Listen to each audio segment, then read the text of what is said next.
It's July 27th, 2016. I just stepped onto the gold-plated elevator of the Hard Rock Casino and Resort in gorgeous Catoosa, Oklahoma. Now, hanging out in the casino on a Saturday night isn't really my normal weekend move, but I'm here for a very special occasion. I'm here tonight to attend my 20-year high school reunion. Now, before we get to that, you should know about my high school career. In high school, I was pretty much a nobody. I mean, I had some good friends, and my mom was a big fan, but I was wanting something more. Like, I wanted to be somebody. I wanted to be popular. I wanted all the cheerleaders to like me, and be cool. The problem is that, well, I look like this. Now, this is not an awkward middle school photo. No, this is me as a junior in high school. I was one of the youngest kids in my class, and on top of that, I was what you would call a late bloomer, which means that while all the other men in my class were growing mustaches and muscles, I was just praying to God that my voice would stop sounding like my 10-year-old sister. Like, do you know how emasculating it is to answer the family phone and have the person on the other line think that they're talking to your mother? Like, to this day, I still subconsciously lower my voice before I answer the phone. Man, that's how deep that issue runs.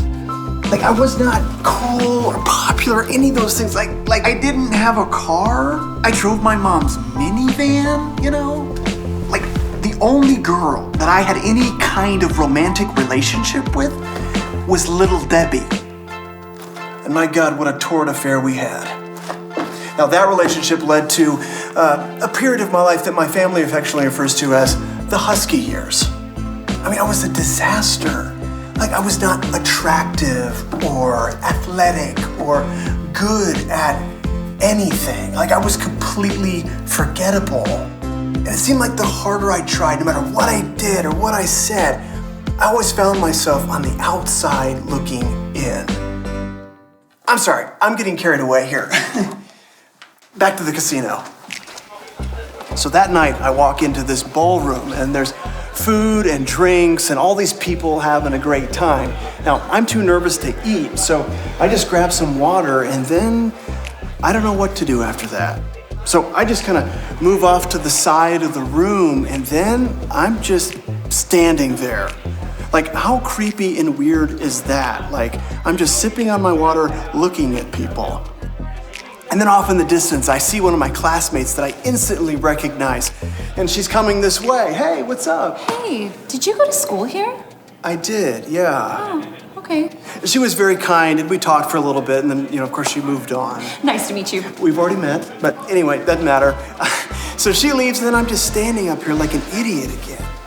So I'm looking around the room, and it blows my mind on how quickly all of these feelings, all these old feelings of being on the outside just come crashing back in.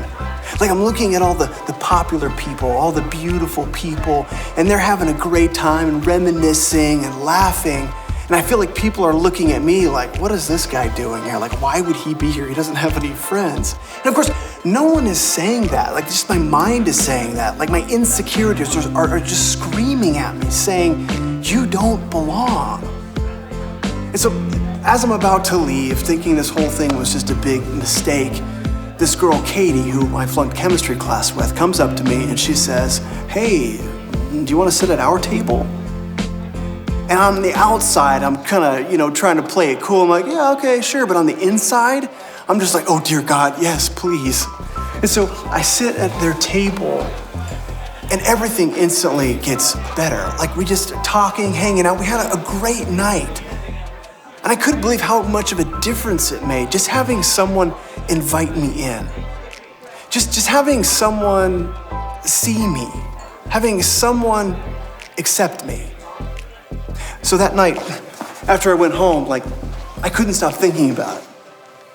In fact, I started to think about church. Now, I've attended church on the move since I was a little kid. I don't ever worry about who I'm gonna talk to when I get here.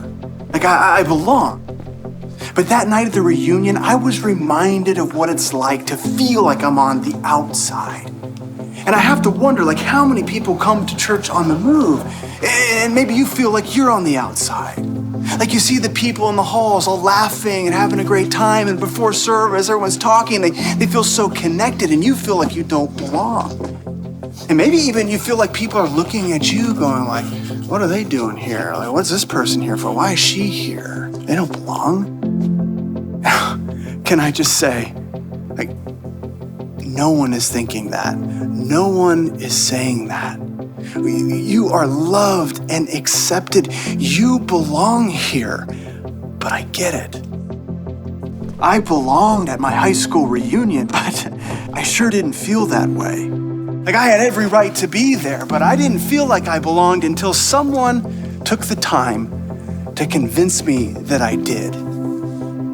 I needed a Katie. And so maybe the question we all should be asking ourselves, myself included, is, am I willing to be more like Katie?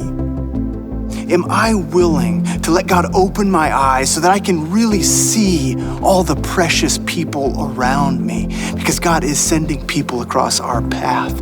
And they're not looking for another church to attend. They're not looking for another program. They are looking for a place to belong. They're looking for a Katie.